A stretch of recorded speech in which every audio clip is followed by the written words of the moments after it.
entonces ¿qué importa? No sé. Bien, como bien he dicho, trabajo en el Instituto de Investigación del Consejo General de Enfermería y como iniciativa veréis a lo largo de la presentación un QR en la parte superior derecha donde podréis acceder a una página que tiene unos contenidos llamados mini píldoras de investigación. Allí se vuelcan y se actualizan pequeños manuales de cómo realizar tareas de investigación de distinto tipo. Lo tenéis a vuestra disposición. Vamos a comenzar hablando de los resúmenes.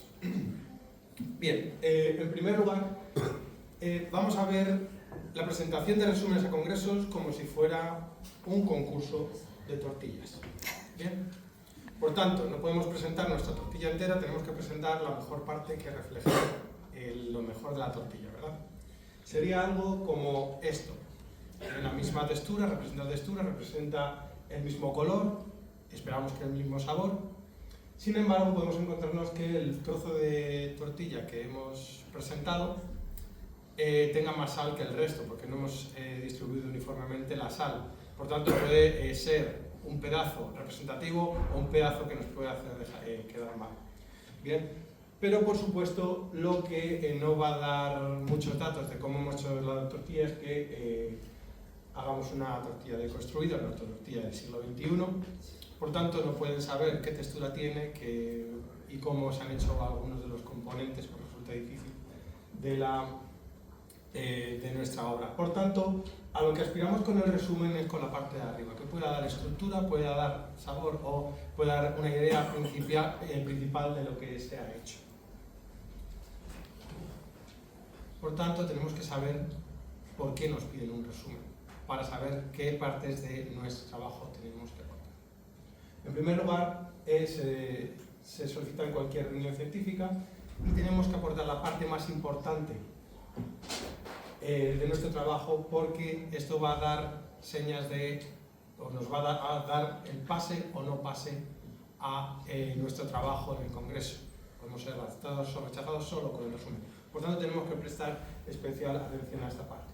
Es un informe previo, por tanto, que nos da la justificación y el contexto científico de lo que hemos hecho. Por tanto, tenemos que presentar los datos, únicamente los datos más relevantes. Podemos tener 50 variables en un estudio, pues tenemos que ir al grano a aquellas que responden a los objetivos principales, al objetivo principal.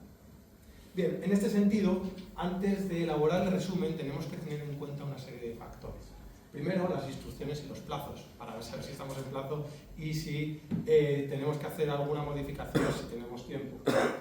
Y la extensión del resumen. Normalmente está entre 250 y 300 palabras.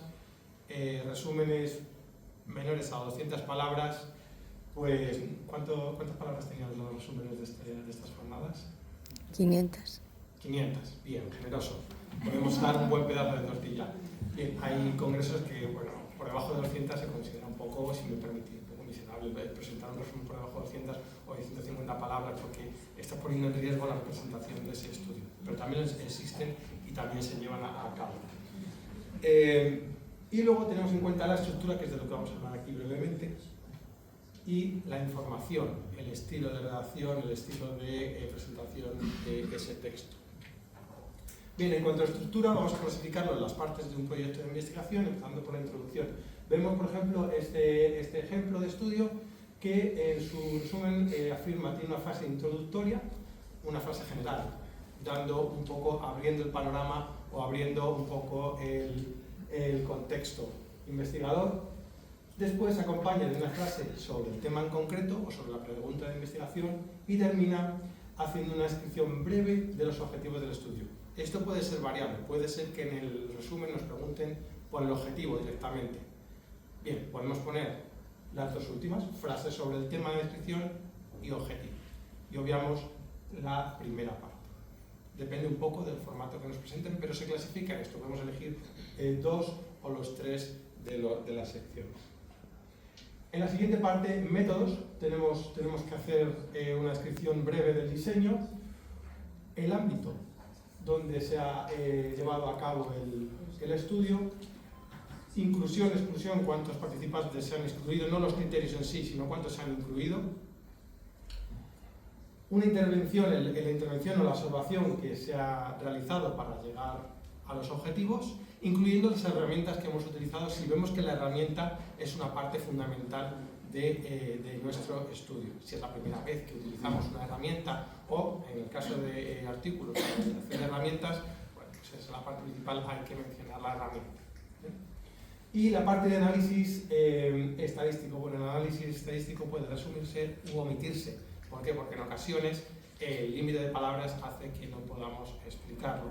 Realmente si se espera más o menos un análisis estándar para un tipo de variables, no se suele comentar, no sé que sea algo diferente. De todas maneras, esto lo vais a ver cuando presentéis, vayáis a ver las normas de los resúmenes. En los resultados, ¿qué resultados? ¿Cómo ponemos los resultados? ¿Ponemos todos los resultados? ¿Ponemos solo unas variables? Bueno, esta es la parte de mayor contenido, realmente en palabras, del resumen, y lo podemos partir en dos secciones. La subsección de datos descriptivos y comparaciones iniciales, bueno, pues damos a lo mejor una frase de dato descriptivo y una o dos frases de comparaciones iniciales. Una nota, normalmente personalmente cuando hago algún tipo de resumen o de texto, mido todo por frases. ¿Cuántas frases o cuántas ideas por frase? Os recomendamos utilizar una idea por frase al estilo anglosajón, una idea, una frase, máximo 2 ideas, una frase. Sabemos que en el castellano solemos redactar con frases más largas que incluso entrelazan 3 ideas, 4 ideas. Bueno, intentamos eso, una idea, una frase. Y la parte de resultados que responden al objetivo principal. Si hemos establecido un objetivo principal, hemos explicado algo en el método de cómo llegamos a ese objetivo principal, tenemos que decir los resultados de ese objetivo principal. Tenemos que seguir esa cadena igual, con una o dos frases, con los datos más relevantes. Y luego llegamos a la conclusión. La conclusión es una parte que atrae mucho. Muchas veces, cuando estamos haciendo búsquedas bibliográficas, nuestros ojos van al título y después a la conclusión del resumen. Ya luego leemos todo el resumen, vamos a la conclusión del artículo y leemos todo el artículo. Si nos interesa algo del método en particular, porque estamos haciendo algo concreto, vamos a esa sección. ¿Bien? Por tanto, tiene que ser concisa y con impacto. Esta es la parte que tiene más gancho junto con el título. Sin discusión de resultados. Aquí vamos a ganar, vamos a ver lo que concluimos. Por tanto, lo dividimos otra vez en dos subsecciones. Una con respuesta a objetivos, una o dos oraciones, muy resumido, y otra de oportunidades de investigación futuras. Una línea, si se puede. Esta parte también, en ocasiones en las que los resúmenes que se piden son muy cortos, la extensión que sea por debajo de 250 palabras, bueno, pues hay veces que a lo mejor se puede omitir y se queda sobre esa parte o se funde en una frase con esas respuestas a objetivos. Bien, un poco nos vamos adaptando a lo que nos piden. Por tanto, si vamos al estilo de relación de resumen, hemos visto la estructura que queremos, vemos algunas partes que o bien chirrían o bien, si no las cuidamos, pueden distraer nuestra atención. Entonces, si competimos con otros resúmenes en cuanto a impacto, en cuanto a relevancia, en cuanto a interés, tenemos que cuidar estos aspectos. Uno es el título. El título podemos redactarlo de dos maneras. Una, en base a la pregunta de investigación objetivo, por ejemplo, inteligencia artificial, cómo está cambiando las ciencias médicas y su futuro. ¿Bien? Otro, en cuanto al hallazgo principal. Un sistema de aprendizaje profundo predice la incidencia de glaucomia y la progresión utilizando fotografías de la retina. Bueno, pues eso se basa en los hallazgos que han obtenido. Pues a partir de ahí hacen un título y si tiene gancho la gente va a leerlo. Entonces tenemos que elegir de nuestro trabajo qué es lo que más nos conviene. ¿Bien? Luego las abreviaturas. Las abreviaturas generalmente no están aceptadas en los resúmenes, solo cuando son términos muy largos. Que, bueno, si lo mencionamos dos veces en el resumen, pues pueden un poco desestructurar el resumen o hacer que perdamos palabras de información relevante. Por tanto, solo en esos casos se podría utilizar. Y luego el uso de la primera persona, igual que sucede en los textos científicos, en los artículos completos, es verdad que cada vez más se utiliza más en la primera persona plural o la primera persona, nunca la primera persona singular, pero tenemos que evitarlo de todas maneras, porque normalmente intentamos utilizar la forma impersonal, también para el resumen igual que para el texto.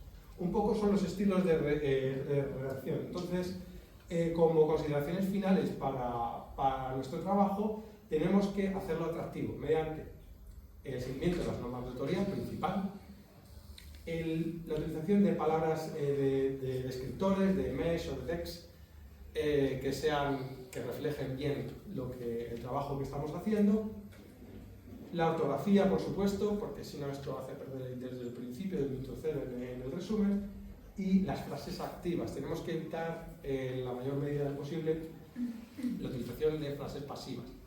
Tendemos a perder la atención en los textos cuando utilizan reiteradamente frases pasivas. Es una cosa, inconsciente que tenemos. Entonces las frases activas nos dan otra visión del artículo que estamos percibiendo.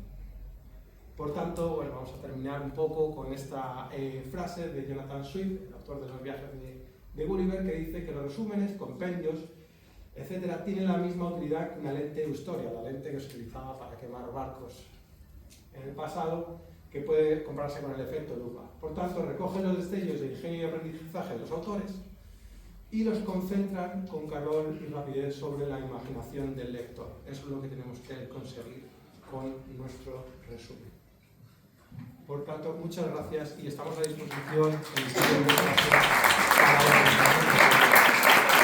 Espero que leer el QR de la derecha, y este QR es del canal de WhatsApp del Instituto de Investigación, donde ponemos noticias actuales de proyectos de investigación, becas de investigación, premios, ayudas a doctorado, etc. Todos los días sale algo nuevo, así que os invitamos a que escaneéis y os suscribáis al canal. Muchas gracias.